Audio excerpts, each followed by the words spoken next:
नमस्कार, बहुत स्वागत आप सभी का। आप देख रहे हैं भारत की खबर। मैं हूं सौरभ शर्मा और मेरे साथ हैं रोज की तरह इंडिया टीवी के पॉलिटिकल एडिटर देवेंद्र पराशर। देवेंद्र, बहुत स्वागत है आपका। Thank you. आज देवेंद्र जी से हमें थोड़ी अंदर की बातें जाननी है और थोड़ी लंबी बात भी करेंगे आज हम। एक के बाद एक देखिए, बीजेपी के लिए कुछ ऐसी घटनाएं हुई जिससे बीजेपी के खिलाफ या नेगेटिव नैरेटिव बना, मतलब नेगेटिव पब्लिसिटी आप कह सकते हैं बीजेपी को मिली कि राम मंदिर में चंदा चोरी वाले मामले से शुरू हुआ। वो मामला 1 महीने से ज्यादा लंबे वक्त तक चलता रहा, सब जगह तमाम जगह सुर्खियां बनती रहीं। उसके बाद सीजेपी का प्रोटेस्ट शुरू हो गया, धर्मेंद्र प्रधान का इस्तीफा लेना पड़ा, सरकार उसमें झुकती हुई दिखाई दी हर स्तर पर। अब उसके बाद वो प्रधानमंत्री के लिए जो कुछ बातें कही गई, सारी चीजें हैं। और आज जो ये उपचुनाव हुए हैं उसमें पार्टी अध्यक्ष नितिन नवीन की सीट बांकीपुर पर प्रशांत किशोर जीत गए और अच्छे खासे मार्जिन से जीत गए। बीजेपी के लिए बहुत बड़ा सेटबैक है और बहुत बड़ी एम्बैरेसमेंट है ये बीजेपी के लिए। अब राष्ट्रीय अध्यक्ष की सीट अगर आप नहीं जीत पा रहे हैं तो इससे बड़ी और क्या बात हो सकती है। तो इसका लार्जर मैसेज क्या है। दतिया की सीट भी हार गए, मध्य प्रदेश वाली। मैं आज देवेंद्र से हम ये बात ये करना चाहते हैं कि इन सब घटनाओं को लेकर पार्टी के अंदर बात क्या हो रही है, लोअर लेवल पर, मिड लेवल पर। मतलब मिड लेवल मतलब महामंत्री होते हैं, महासचिव होते हैं, उपाध्यक्ष होते हैं, जो पदाधिकारी होते हैं। लोअर लेवल मतलब कार्यकर्ताओं के स्तर पर, और टॉप लेवल पर जो कोर ग्रुप है उसमें क्या चर्चाएं हैं, ये सब चीजें क्यों हो रही हैं, इस नैरेटिव का जवाब देने के लिए क्या करना है, हमें पार्टी के अंदर कोई बदलाव करने हैं क्या, ऐसी सोच बीजेपी के अंदर है, या बीजेपी को लगता है ठीक है हर किसी के लिए कुछ बुरा वक्त भी आता है, कभी कोई घटनाएं खिलाफ हो जाती हैं, लेकिन इसमें ज्यादा पढ़ने की जरूरत नहीं है, इससे ज्यादा परेशान होने की जरूरत नहीं है, ये वक्त भी बीत जाएगा। एक थिंकिंग ये भी हो सकती है। तो है क्या बीजेपी के अंदर इस वक्त डिस्कोर्स क्या है, चर्चाएं क्या है, ये देवेंद्र से हमको समझना। आप जहां से भी शुरू करना चाहें, फिर ये बांकीपुर वाला एनालिसिस हम लोग अलग से करेंगे। सबसे पहले अगर देखें आप सौरभ, तो दो चीज़ें हैं जिसने बीजेपी को बहुत ज़्यादा प्रभावित किया। वो ये कि अयोध्या में राम मंदिर चढ़ावा चोरी का मामला, और दूसरी चीज़ की सीजेपी का जैसे प्रोटेस्ट हुआ, जो एक माहौल बनाया गया, उस माहौल में एक केंद्रीय मंत्री का इस्तीफा होना। ये दोनों चीज़ बीजेपी के लिहाज से अगर आप देखें तो एकदम से अकल्पनीय थी। वैसी स्थिति थी जो कि अचानक से आई और इस तरह से हो गई। पहले वाले केस में अगर आप देखें चढ़ावा चोरी के मामले में, तो बीजेपी का आप देखें तो उस बीजेपी के सिस्टम का उससे कोई लेना देना नहीं, लेकिन क्योंकि राम मंदिर को लेकर लगातार ये पार्टी अपना राजनीतिक मुद्दा बनाए रखी, उनके लिए आस्था की चीज़, ये तमाम चीज़ें कह के वोट भी आप उस पर लेते रहे। अयोध्या में अगर शानदार राम मंदिर बनाया तो उसका क्रेडिट भी लिया गया। तो वैसे कंडीशन में अगर कोई डिस्क्रेडिट हो कोई चीज़, तो फिर वो आपके ऊपर क्यों नहीं आएगा। तो उस चीज़ को बीजेपी, हालांकि बाद में एक्शन वगैरह ये सारी चीज़ें हुई, वो हैंडल होते नज़र आ रहा था, लेकिन वहाँ नैरेटिव के स्तर पर बीजेपी ये ज़रूर मान रही है कि उस एपिसोड ने उसे डेंट किया है, लेकिन वो डेंट ऐसा नहीं है जिसकी भरपाई ना की जा सके। खासतौर पे इस लिहाज से कि कोई भी व्यक्ति ये समझेगा कि हाँ कुछ चोरों ने चोरी की, उन पे कार्रवाई हुई, जांच हुई, कमेटी बनाई गई, जो एसआईटी बनाई गई, ये सारी चीज़ें हुई। ऐसा नहीं था कि वो बीजेपी के ढांचे में कोई चीज़ किया जा रहा हो, या संघ के लोगों की ही बात करने कोई बड़े लेवल पे कोई चीज़ किया जा रहा हो। चंपत राय खास तौर पे अगर उनके बारे में भी बात होती थी, तो चाहे बीजेपी के सपोर्टर्स हों या दूसरी चीज़ें, वो ये ज़्यादा कहते नज़र आए कि ये हैंडल ठीक से नहीं कर पाए।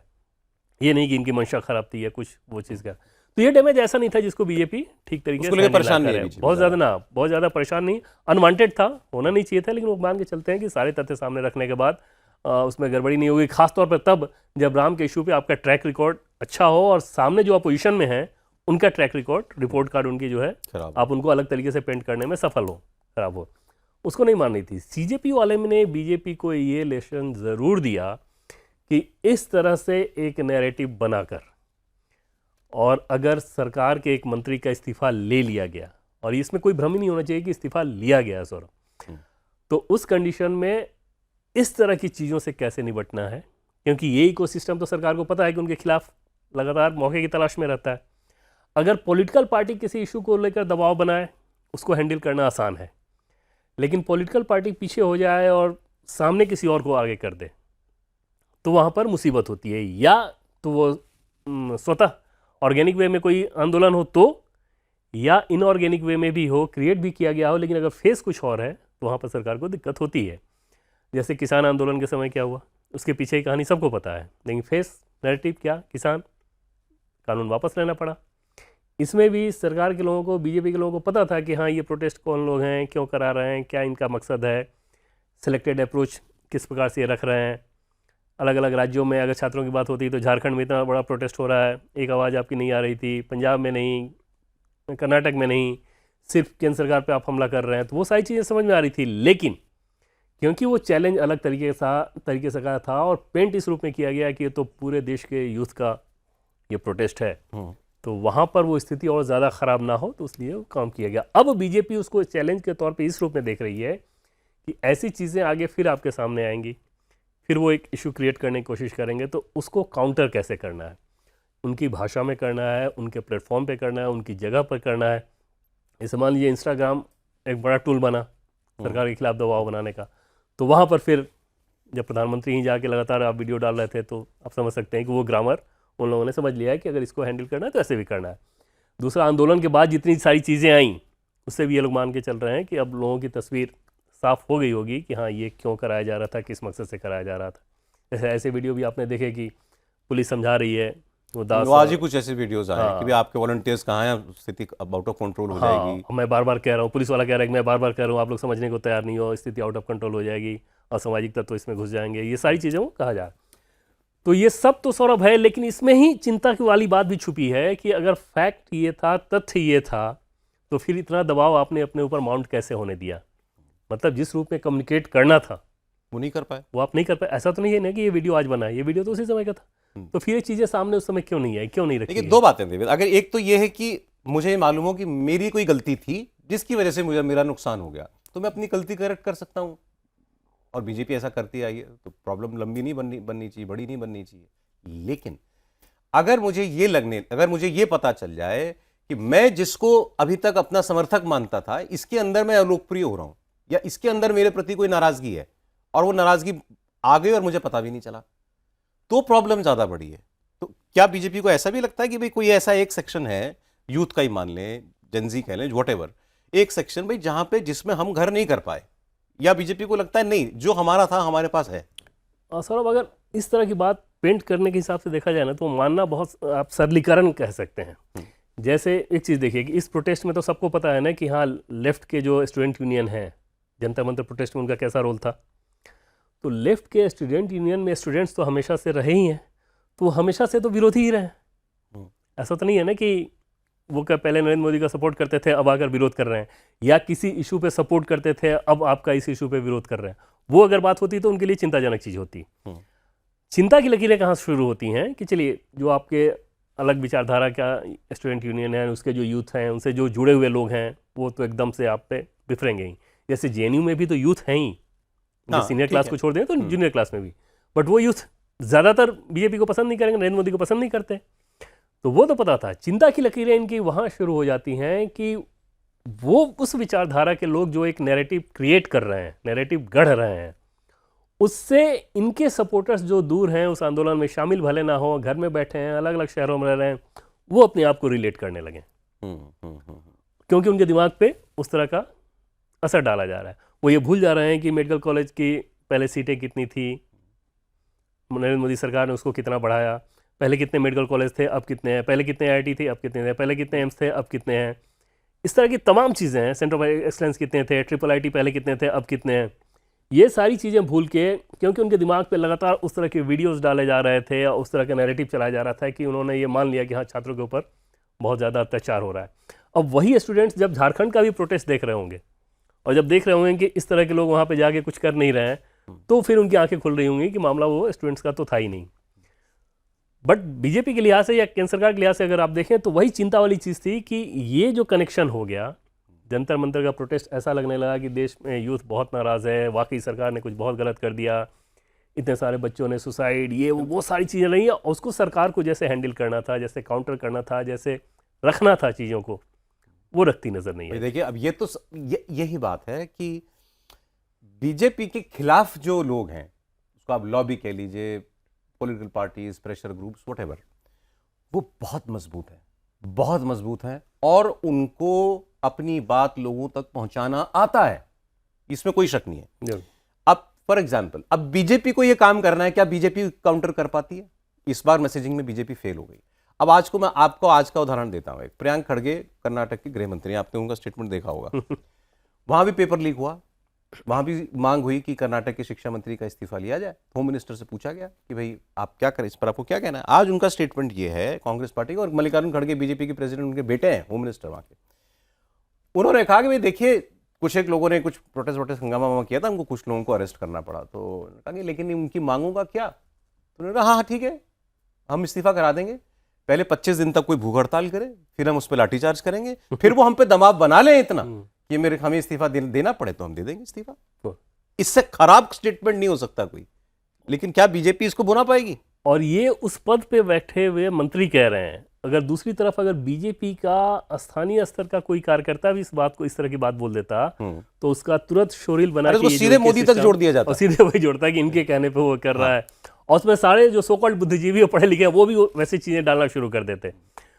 वो एक चैलेंज है बीजेपी के लिहाज से जरूर, कि कैसे वैसी चीजों को आप काउंटर करें। जैसे इसी प्रोटेस्ट को लेफ्ट वाले अगर वो वही बात कह रहे हैं जो बीजेपी कहती रही है धर्मेंद्र प्रधान के लिए, अरे पेपर लीक हुआ, दोबारा भी तो पेपर करा दिया हमने। हाँ, दोबारा करा दिया। हाँ। किसकी तरीके जो जिनकी जवाबदेही थी, एडमिनिस्ट्रेटिव अकाउंटेबिलिटी और पॉलिटिकल अकाउंटेबिलिटी, दो चीजें होती हैं। जिनकी एडमिनिस्ट्रेटिव थी उनके ऊपर कार्रवाई हो गई। पॉलिटिकल अकाउंटेबिलिटी का सवाल पॉलिटिकल पार्टी करे तो समझ में आता है, ठीक। जैसे कांग्रेस पार्टी धर्मेंद्र प्रधान का इस्तीफा मांगे, आम आदमी पार्टी मांगे, इस तरह मांगे तो समझ में आ रहा था। स्टूडेंट्स, वैसे स्टूडेंट जिन्होंने नीट दिया तक नहीं, कितने स्टूडेंट अभी तक जंतर मंतर में आपको सामने आ रहे हैं नीट देने वाले। वही बात कर रहे हैं ना, वो कामयाब हो गए ना आपकी बात, इतना दबाव बनाने में। वो एक आम स्टूडेंट को ये समझाने में कामयाब होगा कि कुछ गलत हो रहा है, देखो तुम्हारा तुमको भी आना चाहिए हमारे साथ, बहुत गलत हो रहा है तुम्हारा। अब यहाँ ये कर्नाटक का उदाहरण मैंने आपको दिया। झारखंड में बिल्कुल ऑर्गेनिक प्रोटेस्ट है, मतलब बिल्कुल शुद्ध कार्यकर्ताओं की, स्टूडेंट्स की माफ कीजिएगा, का प्रदर्शन हो रहा है वहां पर पेपर लीक के खिलाफ। वहां भी यही चीज बोली जा रही है, अरे देखिए हमने सीआईडी की जांच बता दी है, देखिए इसको हमने बर्खास्त कर दिया है, उसको हमने बर्खास्त कर दिया है। अरे यही सारी बात नहीं बीजेपी दिल्ली में कह रही थी, तो कोई नहीं समझ रहा था इस बात को। झारखंड में हेमंत सोरेन की सरकार सेम वही उसी अप्रोच पे चल रही है। और ये अभिजीत दीप के, कॉकरोच जनता पार्टी के संस्थापक, इनसे पूछा गया कि साहब आपको झारखंड वाले में क्या करना है, उनका स्टेटमेंट है कि देखिए हमारे पास हर चीज का इलाज नहीं है। बताइए। एक तो हमारे पास हर चीज का इलाज नहीं है, दूसरा अगर ये पूछिए कि जंतर मंतर पे इतने असामाजिक तत्व आ गए, तो उनका तर्क मैंने कहीं पढ़ रहा था मैं कि ये बीजेपी के लोग हैं। अगर वो बीजेपी के लोग थे तब तो आपको और खुश होना चाहिए कि उनके खिलाफ कार्रवाई करो। तब तो इनको कहना चाहिए पुलिस से कि भाई जितनी सख्त कार्रवाई कर सकते हो करो। मैं फिर इस पे आता हूं कि क्या पार्टी के अंदर इन सब बातों को लेकर क्या चल रहा है। क्या ये बात हो रही है कि भाई हमारी मैसेजिंग में प्रॉब्लम है, किसी लेवल पर कोई प्रॉब्लम है, हमें उसको एड्रेस करना पड़ेगा। इसमें कोई दो राय नहीं सौरभ, कि एकदम से इस चीज को रियलाइज किया जा रहा है कि इस तरीके से जो माहौल ये क्रिएट कर दे रहे हैं, उसको काउंटर करने के लिए हमारा रिपोर्ट कार्ड इतना कुछ अच्छा है, इतनी सारी चीज़ें हम बता सकते हैं, वो अगर हम ठीक तरीके से नहीं बता रहे हैं, और वो बताना इन्हीं का काम है। जो भी आपके अलग विचारधारा के लोग या आपसे अपोजिशन रहेंगे, वो आप पर दबाव बनाएंगे ही। बीजेपी भी ये काम करती है। जो सेलेक्टिव चीज़ों की बात हो रही है कि भाई अपने स्टेट में नहीं बोलना, बीजेपी वाले मामले पे बोलना, बीजेपी भी इस काम को करती है। तो वो तो पॉलिटिकल टूल का इस्तेमाल कोई भी अपोजिशन करेगा, आपको उसको हैंडल कैसे करना है, उसको काउंटर करना है, एक वो चैलेंज बीजेपी उसको एड्रेस कर रही है, अभी समझ रही है कि हाँ वो एक चैलेंज है। उसका तरीका आगे आने वाले दिनों में आपको दिखेगा। दूसरी चीज़ कि जो सामान्य जनभावना है, जो किसी पॉलिटिकल पार्टी से जो बच्चे जुड़े नहीं है, कि स्टूडेंट यूनियन से नहीं जुड़े हैं, उनके अंदर कैसे ये भरोसा हो कि जो सिस्टम है, जो काम किया जा रहा है, इन परिस्थितियों में जो सबसे बेहतर हो सकता है, एक तो वो कर रहे हैं, दूसरा करने के पीछे मंशा खराब नहीं है, तीसरी चीज़ की पहले की जो सरकारें रही हैं उससे हम बेहतर कर रहे हैं। यहाँ मेरा थोड़ा सा ना अब एक मतलब मेरी सोच डेवलप हो रही है। पहले क्या हुआ अब ये बताने का ज़्यादा मेरे ख्याल से मतलब नहीं रह गया। देखिए ऑल सड एंड डन 12 साल सरकार को हो चुके हैं। आज तो लोगों को मोदी ही मालूम है, खास करके यंग यूथ को, उनको मोदी ही पता है। अब उनको मनमोहन सिंह नहीं याद है, मनमोहन सिंह के कई लोगों को तो चेहरा भी नहीं याद होगा। तो ये सरकार को भी मुझे लगता है कि ये भी रियलाइज करना चाहिए कि भाई अब चुनाव जैसे जैसे आपकी इनकम्बेंसी बढ़ती जाती है, आपको इस बात के लिए सतर्क रहना पड़ेगा कि भाई अब बहुत लोग ताक में हैं आपको डिस्क्रेडिट करने के। हाँ, लेकिन सौरभ ये रेफरेंस पॉइंट तो हमेशा ही इसकी जरूरत पड़ेगी, इस लिहाज से कि किसी भी सरकार के खिलाफ किसी भी जगह कोई ऐसी चीज तो है नहीं जिसको आप परफेक्ट करके दे दें। जैसे मान लीजिए आपने कहा कि हमने 30 एम्स बना दिया, अगला सवाल तुरंत आएगा ना कि 30 ही क्यों, हर जिले में क्यों नहीं है, हर राज्य में 5-5 एम्स क्यों नहीं है। उदाहरण के तौर पे मैं आपको कह रहा हूँ, इतने एयरपोर्ट हमने बना दिए, इतने ही क्यों, हर जिले में बढ़िया इंटरनेशनल एयरपोर्ट क्यों नहीं है। कोई कह ही रहा था ना आपसे भी बात। तो उस कंडीशन में सौरभ रेफरेंस पॉइंट लेकर ही आप बताते हैं कि देखिए हमें इस कंडीशन में मिला था, हम इतना बेहतर कर रहे हैं, आगे अभी और बहुत कुछ किया जाना बाकी है, जिसके लिए सबको मिलकर काम करना होगा। समझना तो उसी रूप में होगा ना, वरना आदर्श स्थिति के हिसाब से आप समझ लीजिए कि नहीं नहीं हमारा देश तो एकदम से अमेरिका ही हो जाना चाहिए, रातों रात तो नहीं हो सकता। तो ये रेफरेंस पॉइंट की इसकी ज़रूरत तो हमेशा रहेगी। आपके अंदर इतना कन्विंसिंग पावर होना चाहिए, आपका कम्युनिकेशन सिस्टम ऐसा होना चाहिए कि आप सामने वाले को समझा सकें कि ये रेफरेंस पॉइंट क्यों ज़रूरी है, हमारे सामने चैलेंजेस क्या हैं और हम किन किन चीज़ों को कर रहे हैं। अरे ये बताइए कि सीजेपी को, कॉकरोच जनता पार्टी को लेकर के बीजेपी के लोग इस वक्त क्या मान रहे हैं कि भाई ठीक है इनका वक्त आया और इतना ही था, इसके आगे कुछ नहीं, या थोड़ा आगे भी परेशान कर सकती है ये? नहीं, वो जैसे ओवरऑल पूरे अपोनेंट को वो देख रहे हैं कि क्योंकि बीजेपी का ये मानना है कि जो अपोजिशन के दल हैं उनकी क्रेडिबिलिटी हमारे तुलना में क्योंकि बहुत ख़राब है, जब भी तुलना होगा उनसे तो हम उनसे बेहतर हैं, तो अब वो छद्मवेश पकड़ के इस तरह की चीज़ें कराएंगे और उस पर वो अटैक करेंगे। अभी मामला नीट रहा, आगे कुछ और इशू करके जैसे इथेनॉल की बात कर लें या किसानों की बात कर लें, जैसे ही यूएस के साथ ट्रेड एग्रीमेंट होगा उसके बाद वो शुरू करने की कोशिश करेंगे। तो ये बीजेपी मान के चल रही है क्योंकि उनकी अपनी क्रेडिबिलिटी नहीं है, तो एक सामने मुखौटा लगा के उसके सहारे सरकार पर दबाव बनाने की कोशिश, और उनका जो इकोसिस्टम है चाहे देश में हो या विदेश में हो, जैसे विदेश की इतने मीडिया की रिपोर्ट आप नहीं देख रहे होंगे कि झारखंड के स्टूडेंट प्रोटेस्ट को कवर कर लें, जंतर मंतर के प्रोटेस्ट को आप देख रहे थे। अरे एक सोशल मीडिया का बहुत पॉपुलर हैंडल है जो ज्यादातर वॉर रिलेटेड या जहां पर कॉन्फ्लिक्ट होती है दुनिया भर में, वो उन्हीं उस विषयों को कवर करता है। उसने इसको इतना कवरेज दिया, मैं हैरान था देख करके कि भाई ये हैंडल क्यों इतना इसको पोस्ट कर रहा है। अब बहुत फॉलोवर्स हैं उस हैंडल के, और सीधे एक डिजाइन के तहत वो अटैक किया गया। एकदम से समझ में आया कि जो भी ताकतें, जैसे एनएसए का आपने 2 दिन पहले बयान सुना होगा कि देश जैसे डेवलप कर रहा है तो चाहे देश की कुछ ताकतें हों या विदेश में हैं, उनको ये पसंद नहीं आ रहा है, तो लगातार बाधा खड़ा करने की कोशिश कर रहे हैं, बाधा खड़ी करने की कोशिश कर रहे हैं वो, तो उनसे हमें सतर्क रहना होगा। तो जाहिर तौर पे कोई भी दुनिया के देशों की बात करें तो वो नहीं चाहेगा ना कि भारत सुपर पावर बने, इस तरह की चीज़ें। तो जब भी कोई कमज़ोर नस हो दबाने की कोशिश करेंगे। अगेन ये बात भी आपको ही समझानी पड़ेगी, ये बात भी सरकार की जिम्मेदारी है क्योंकि वो तो इस काम को करेंगे ही क्या। सीजेपी कोई आप लीजिए, भाई अब ये मैं अपनी ओपिनियन दे रहा हूँ, मुझे नहीं लगता कि इसका कोई आगे फ्यूचर है। उसकी सिंपल वजह ये है, देखिए जब तक जैसे अन्ना आंदोलन हुआ था, अरविंद केजरीवाल, उस दौर के अरविंद केजरीवाल, 11-12 वाला अरविंद केजरीवाल याद कीजिए, हर आदमी को ये लगता था यार ये आदमी बात तो ठीक कह रहा है ना, क्या कह रहा है, इतना ही तो मांग रहा है कि भ्रष्टाचार रोकने के लिए हमें एक बॉडी की जरूरत है, कौन इसके खिलाफ हो सकता है।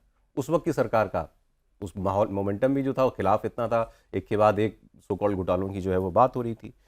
उस वक्त लोगों ने भरोसा किया, तभी वो सरकार में आए, दिल्ली में आए सरकार के अंदर। ये तो और कोई ये नहीं मानता था उस दौर में कि ये कोई टारगेट करके मनमोहन सिंह या यूपीए की कांग्रेस की सरकार के खिलाफ एजेंडा लेके आया है। कोई उस अरविंद केजरीवाल की छवि ये नहीं थी, अन्ना हजारे की भी छवि ये नहीं थी, वो एक इशू को लेकर आए थे। इनके बारे में तो क्योंकि इनके पास्ट में इनके जो भी लोग हैं सीजेपी के, उनके अगर आप पुराने बयान वगैरह सब कुछ निकाल के, उनका पास्ट है, वो किन लोगों के साथ एसोसिएटेड रहे, तो आपको साफ साफ दिखाई देता है कि from day one they have been against BJP. वो नरेंद्र मोदी के खिलाफ ही है एजेंडा उनका। तो फिर उनमें और कांग्रेस में और आरजेडी में और सपा में कोई फर्क नहीं रह गया ना। बिल्कुल, जब आप टारगेटेडली एक आदमी के खिलाफ ही आपको बोलना है।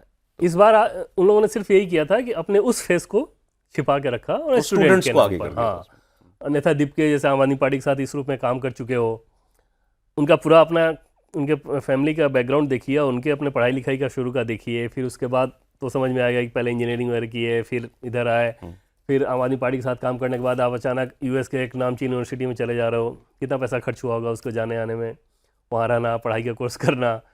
फिर सुप्रीम कोर्ट में एक टिप्पणी आती है फर्जी डिग्री वालों को लेकर, उस डिग्री को लेके, उस कमेंट को लेके, कॉकरोच कमेंट को लिया आपने, सोशल मीडिया पे एक सनसनी क्रिएट की, जैसे समझ में आया तो सब वहाँ छोड़ छाड़ के, नॉर्मल केस में क्या होता है कि अगर तो आपने कोर्स किया तो फिर कैरियर बनाओ, तो ऑलरेडी वहाँ पहुँच गए थे, छोड़ छाड़ के आके यहाँ पे करना। तो एक बार तो इन लोगों ने इस काम को कर लिया, लेकिन इसी में ये पूरी तरह से एक्सपोज भी हुए हैं। चाहे इनके प्रवक्ता, जैसे आप सोचें कि जब पंजाब को लेकर सवाल पूछा जाता था तो अब सीधे आप टाल रहे हो, तो चुप है। हाँ, तो बेसिकली इनका मकसद क्या था कि नरेंद्र मोदी की जो इमेज है ना उसको ब्रेक करो, ये मैसेज दें आप कि नरेंद्र मोदी को यूथ पसंद नहीं कर रहा है। एक नैरेटिव और चल रहा है, मैं आपको बताऊं। देखिए राहुल गांधी बीजेपी के खिलाफ बोले, खबर नहीं है, रोज बोलते हैं, उनका काम है ये बोलना। कोई भी और पॉलिटिकल पार्टी का नेता बोले, सीजेपी वाले बोले, अब वो कोई खबर नहीं रहेगी, उसमें किसी को कुछ सोचने जैसा नहीं लगेगा ज्यादा, भाई ये तो यही बोलेंगे ना, ये कोई और बात थोड़ी बोलेंगे। एक सटल नैरेटिव होता है जो धीरे धीरे जो है उसको बढ़ाया जाता है और कई बार वो लोगों को इफेक्ट करने लगता है।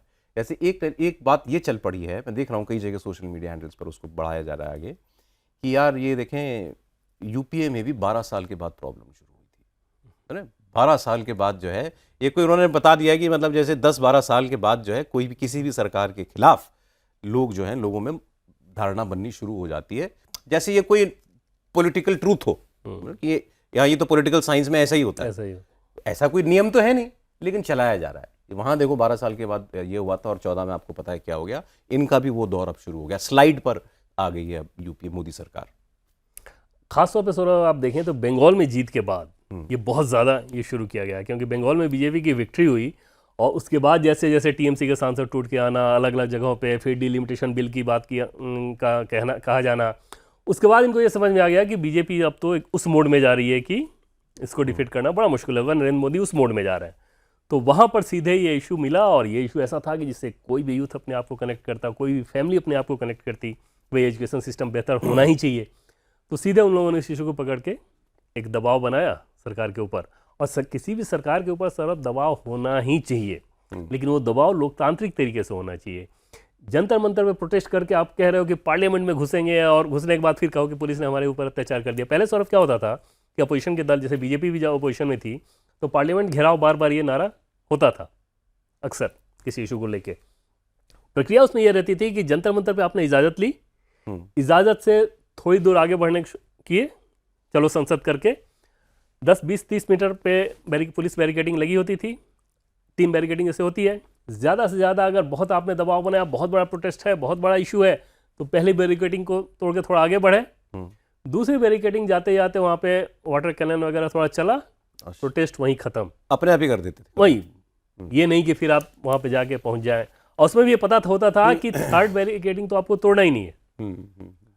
इस बार क्या हुआ, ये तो लगभग पहुंच गए थे दीवार और संसद में घुसी है और उसके बाद फिर कहीं नहीं हमारे ऊपर। एक बार आपने याद दिला दी, सुप्रीम कोर्ट में एक और मामला गया है और ये बड़ा इंटरेस्टिंग है। अच्छा, ये इत्तेफाक है, मैं कल इस बारे में सोच ही रहा था कि क्या कभी कोई ऐसी बात भी उठ सकती है, जंतर मंतर को प्रोटेस्ट साइट के तौर पर ही खत्म कर दिया जाए। ये सुप्रीम कोर्ट में गया है मामला कि भाई इस मामले से ये दिखाई दिया है कि वहां पर एंट्री और एग्जिट, लोगों का आना जाना, वो मैनेज नहीं किया जा सकता अगर बड़ा प्रोटेस्ट हो। तो इस बार वो हुआ ही है। तो और दूसरी बात यह है कि वो पार्लियामेंट, मतलब आपका नर्व सेंटर सरकार का जो है बेसिकली न्यूक्लियस, उसके बेहद करीब है। जो इस बार हुआ वो आइंदा ना हो, इसलिए प्रोटेस्ट साइट कहीं और शिफ्ट कर दी जाए। और जैसे लोग सौरभ इस प्रोटेस्ट में जुड़े, स्टूडेंट इसमें अभी तक आप कितने इसमें देख रहे हैं? सौरभ दास स्टूडेंट है, रांका स्टूडेंट है, जिनको पैलेट लगा, जिस बेचारे को ईश्वर करे वो जल्द से जल्द ठीक हो, स्टूडेंट तो नहीं। कोई हरियाणा की डांसर जो माफ़ी फिर मांग रही है, स्टूडेंट तो नहीं। एक जो छोटी सी बच्ची, कोई नीट से मतलब नहीं। तो जितने केस अगर आप उठा के देखेंगे तो आपको समझ में आएगा तो ये तो नीट से इन लोगों का लेना देना नहीं था।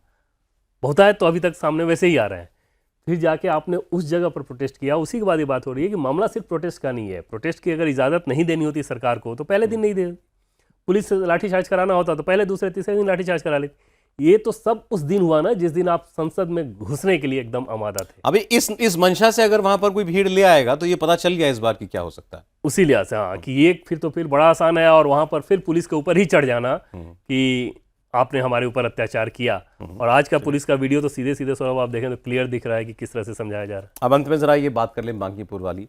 ये होता है क्या, आपका है कंगाली में आटा गीला, ऐसी कहावत है ना। कंगाली में आटा, आप सर मुड़ाते ही ओले पड़े, बुरा वक्त चल रहा हो और उसमें ऐसी कोई चीज हो जाए जो मतलब पार्टी के लिए शर्मनाक है, पार्टी के लिए बेहद एम्बैरेसिंग है और शॉकिंग है। ये कि आपके राष्ट्रीय अध्यक्ष के इस्तीफे के बाद खाली हुई सीट, आप 20,000-19,000 वोट के मार्जिन से आप हार जाएं। जो सीट आपके पास 30-35 साल से थी, जो कास्ट कॉम्बिनेशन के लिहाज से शायद देश में इतनी मुफीद सीट कोई आपके लिए नहीं होगी। 35% आपके पास समर्ण वोटर है वहां पर, और जो आप जिस जाति से राष्ट्रीय अध्यक्ष आते हैं उस जाति से आपने कैंडिडेट दिया हुआ है। हर खाना टिक था पॉजिटिव में बीजेपी के लिए, और फिर भी वो आप सीट इतने बड़े मार्जिन से हार जाएं। तो ये, और इस सारे माहौल में जब बुरा वक्त चल ही रहा है, उसमें इसको लेकर के क्या कह रही है? एमओआई इक्वेशन के हिसाब से सर बात करें तो लगभग 17-18% ही था एमओआई दोनों। अच्छा, बाकी वोट तो आप समझ सकते हैं कि बीजेपी के लिहाज से बहुत आसान सीट थी। और ऐसी हार होना, वाकई जिन शब्दों का आपने इस्तेमाल किया, शर्मनाक, करारी, नाक रगड़ के हराना जिसको कहते हैं, या चारों खाने चित कर देना, उस तरह वाली हार है जो कि पीके ने बीजेपी को दी है। अब बीजेपी के राष्ट्रीय अध्यक्ष जिस सीट को खाली कर रहे हैं, 5 बार से आप लगातार वहाँ पर जीतते रहे हैं, बड़े बड़े मार्जिन से जीतते रहे हैं, 60,000, 80,000, 40,000 इस तरह के मार्जिन से वो जीतते रहे हैं। उस सीट पर बीजेपी ने पूरी ताकत लगाई। ऐसा भी नहीं है कि आपने फॉर ग्रांटेड लिया उसको। बिल्कुल नहीं, हाँ। बिल्कुल नहीं। जितनी ताकत लगाई जा सकती थी, बस अब यही बाकी था कि पीएम और एचएम नहीं गए, बाकी जितनी ताकत लग सकती थी उतनी लगाई गई बीजेपी के द्वारा।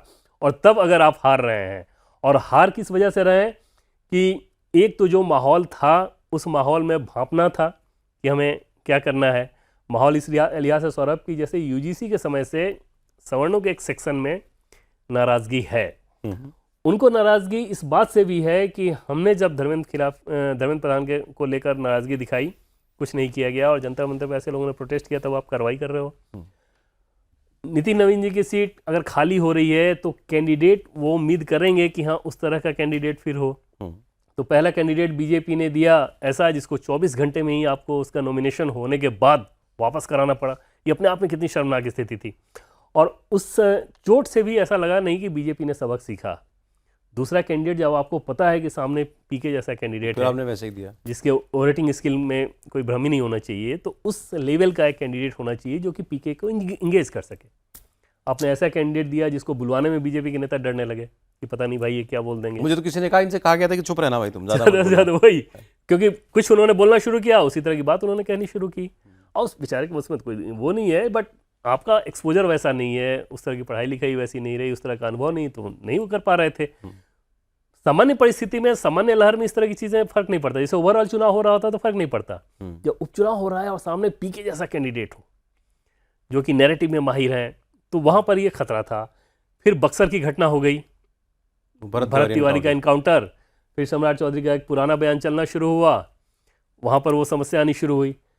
पीके ने इस इलेक्शन को बहुत स्मार्टली लड़ा सौरभ। उनके लोग लगातार इस बात, एक तो जैसे मंच से वो खड़े होकर कहते थे कि अगर मैं जीता तो 1 साल के अंदर यहाँ पर अगर सरकारी स्कूल में अच्छी व्यवस्था नहीं हुई तो प्राइवेट स्कूल ऐसा दूंगा जिसमें आपके बच्चे पढ़ सकें, टॉप क्लास का प्राइवेट स्कूल होगा। अब ये बात किसी को भी अच्छी लगेगी, किसी भी पार्टी का वोटर हो। दूसरी चीज़ ये कहना है कि आप मुझे जिता कर भेजें, जो बाकी 242 विधायक हैं विधानसभा में उनकी नाक में दम करूंगा मैं। तो आप सोचिए ना कि किसको ये अच्छा नहीं लगेगा कि हाँ यार सरकार पे दबाव तो होना चाहिए, किसी भी सरकार पे। ऐसा थोड़ी है कि विधायकों से या सरकार से लोग बहुत ज़्यादा खुश रहते हैं, निराशा रहती है सबको कि और बेहतर होना चाहिए, ये चीज़ें ठीक नहीं हो रही है। उस असंतोष को एक अच्छे सपने के तौर पर उन्होंने दिखाया कि मुझे आप भेजो, मैं करूँगा। क्योंकि पीके की क्रेडिबिलिटी वैसी है, पढ़ा लिखा आदमी, आर्टिकुलेट हैं, हमेशा फैक्ट्स पे बात करते हैं, लगातार बिहार के डेवलपमेंट, कास्ट नैरेटिव से बाहर आइए, सिर्फ डेवलपमेंट के इशू पर ये वो करते रहते हैं। अपने उनके बारे में सौरभ ये साख है कि ये व्यक्ति विधायक बनने नहीं आया बिहार में। ये शानदार ऐशो आराम की ज़िंदगी जी सकता था, इतने पैसे हैं इसके पास, कभी भी ये राज्यसभा सांसद बन सकता है किसी भी दल से। वो सब छोड़ छाड़ के अगर यहाँ पर आया है तो ये व्यक्ति हमारे लिए आया है। और उन्होंने ये कहा भी कि एक अटैम्प्ट मैंने किया विधानसभा में, आप लोगों को बात नहीं समझ में आई, मैं दोबारा कर रहा हूँ। लोगों को भी ये लगा होगा कि अगर फिर से आपने वही निराशा दी तो पीके को क्या फर्क पड़ता है, वो छोड़ छाड़ के चल देंगे उसके बाद।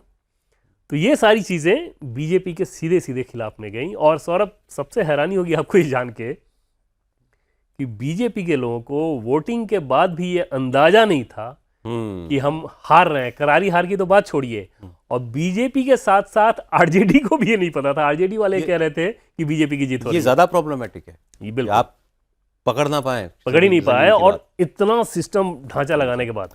बांकीपुर पे पीके की जीत, बीजेपी के हार पर हमने डिटेल में एक चर्चा कॉफी पर कुरुक्षेत्र में की। आप उस प्रोग्राम को यूट्यूब पर जाकर के भी देख सकते हैं। अब बीजेपी में क्या चल रहा है, क्या सोच है, इन दिनों जो घटनाएं हो रही हैं उसके लिए देवेंद्र ने बड़ी डिटेल में आपको बताया। बहुत शुक्रिया देवेंद्र आपका स्टूडियो में आने के लिए। आप भारत की खबर देख रहे थे, आज इतना ही।